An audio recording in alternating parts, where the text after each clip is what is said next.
Hello అందరూ ఎలా ఉన్నారు? ముందుగా మీ అందరికీ ధన్యవాదాలు. ఈ రోజు మన కిచెన్ లో సింపుల్ అండ్ టేస్టీగా కోడిగుడ్డుతో ఉప్పిరి చేయబోతున్నాను.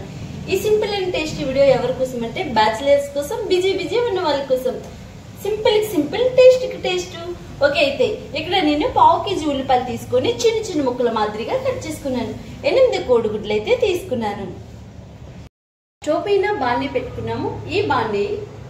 ఈ బాండీలో ఆల్రెడీ 4 స్పూన్స్ వరకు నూనెనైతే పోసేసాను. అలాగే నూనె కాస్తంత ఈ టెక్కి మనం కట్ చేసుకున్న ఉల్లిపాయలన్నీ ఇందులో వేసుకొని నైట్ గోల్డెన్ కలర్ వచ్చేదాకా మనం సిమ్లో పెట్టి వేగించుకోవాలి. ఓకే, ఉల్లిపాయ వేగడానికి ఏం చేస్తాం, మనం ఎంబడే సాల్ట్ని యాడ్ చేసుకోవాలి. సాల్ట్ని అయితే యాడ్ చేసేసుకుందాం. మనం ఇక్కడ 6 పచ్చిమిర్చి తీసుకొని 1ని 2 మాదిరిగా చీల్చుకొని ఇవే ఉల్లిపాయలో వేసుకొని వేగించుకోవాలి. మన ఉల్లిపాయలు అయితే మంచిగా గోల్డెన్ కలర్లోకి అయితే వచ్చేసాయి. చూడండి, ఇలా వేగితే సరిపోతుంది. ఇప్పుడు ఇందులోనే కాస్తంత కరివేపాకు రెమ్మలు కూడా వేసేసుకుందాం. కరివేపాకు వేసినంబడే కాస్తంత కారం తగ్గించుకోవాలి. ఈ కోడిగుడ్డు ఉగ్గురికి పచ్చిమిర్చిలు ఎక్కువగా వేసుకోవాలి. ఓకే, ఇప్పుడు కారం వేసుకున్నాం కదా, 1 స్పూన్ వరకు కాస్తంత పసుపుని కూడా మనం ఇందులో వేసేసుకోవాలి. ఇప్పుడు ఇవి వేసుకున్నాక కాస్తంత వాటర్ని ఈ మాదిరిగా కొంచెం నీళ్ళు అయితే వేసుకోవాలి. వేసుకున్న తర్వాత మొత్తంగా ఇలా ఒకసారి మనం కలిపిస్తే ఉల్లిపాయలకి ఆ ఉప్పు మంచిగా వేసుకున్న పసుపు కారం మంచిగా అయితే పట్టేస్తుంది. ఓకే, ఇప్పుడు ఇందులోనే మనం కోడిగుడ్లు పగలగొట్టి వేసుకోవాలి. ఇప్పుడు ఈ ఉల్లిపాయలు కాస్తంత ఇట్లా సైడ్లకి పెట్టేసుకోవాలి. ఓకే, గ్యాస్ని కూడా సిమ్లో పెట్టుకోవాలి. ఇప్పుడు మనం తీసుకున్న కోడిగుడ్డుల్ని పగలగొట్టి వేసుకుందాం. ఓకే, 8 తీసుకున్నాము కదా. మా పిల్లలకి కోడిగుడ్లు కర్రీ చాలా ఇష్టం. అందుకే చేసినప్పుడు మాత్రం ఎక్కువగానే చేస్తాను.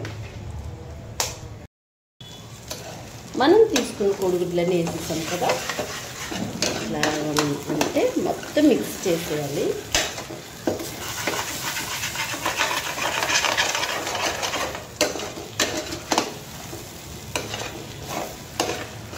ఇలా కలిపేసుకోవడమే. సాల్ట్ మనం ఉల్లిపాయలు వేగించినప్పుడు మాత్రమే వేసుకున్నాం. ఇప్పుడు ఈ కోడి ఉక్కరికి ఎంత పడుతుందో అంత మనం ఇప్పుడు యాడ్ చేసేసుకోవడమే. సాల్ట్ తగినంత సాల్ట్ కూడా గుర్తుపెట్టుకోండి.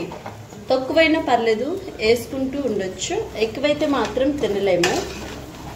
ఓకే, అంతే. ఇదొక 5 నిమిషాలు మంచిగా వేగితే మన కోడిగుడ్డు ఉక్కరి రెడీ అయిపోతుంది. మన ఉక్కరి అయితే ఇలా రెడీ అయిపోయింది. చూసారా, ఇలా పొడిలాడుతూ మంచిగా వచ్చేసింది. ఇది చేసుకోవడం అందరికీ చాలా ఈజీ. అందరూ ఇష్టంగా కూడా తింటాం. ఓకేనా? ఈ వీడియో మీకు కూడా నచ్చిందా? సింపుల్ అండ్ టేస్టీగా అయితే నా మాటల్లో నేను చెప్పడం కాదు, ఇలా సింపుల్గా ఏ ఇంగ్రీడియంట్స్ లేకుండా సింపుల్గా చేస్తాను కదా.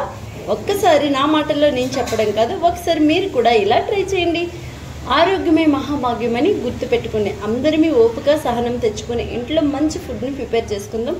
అందరిమీ ఆరోగ్యాన్ని కాపాడుకుందాం. నెక్స్ట్ మన ఛానల్లో చాలా ఆరోగ్యం కోసం వంట వీడియోలు ఉన్నాయి, వెళ్ళి చూడండి.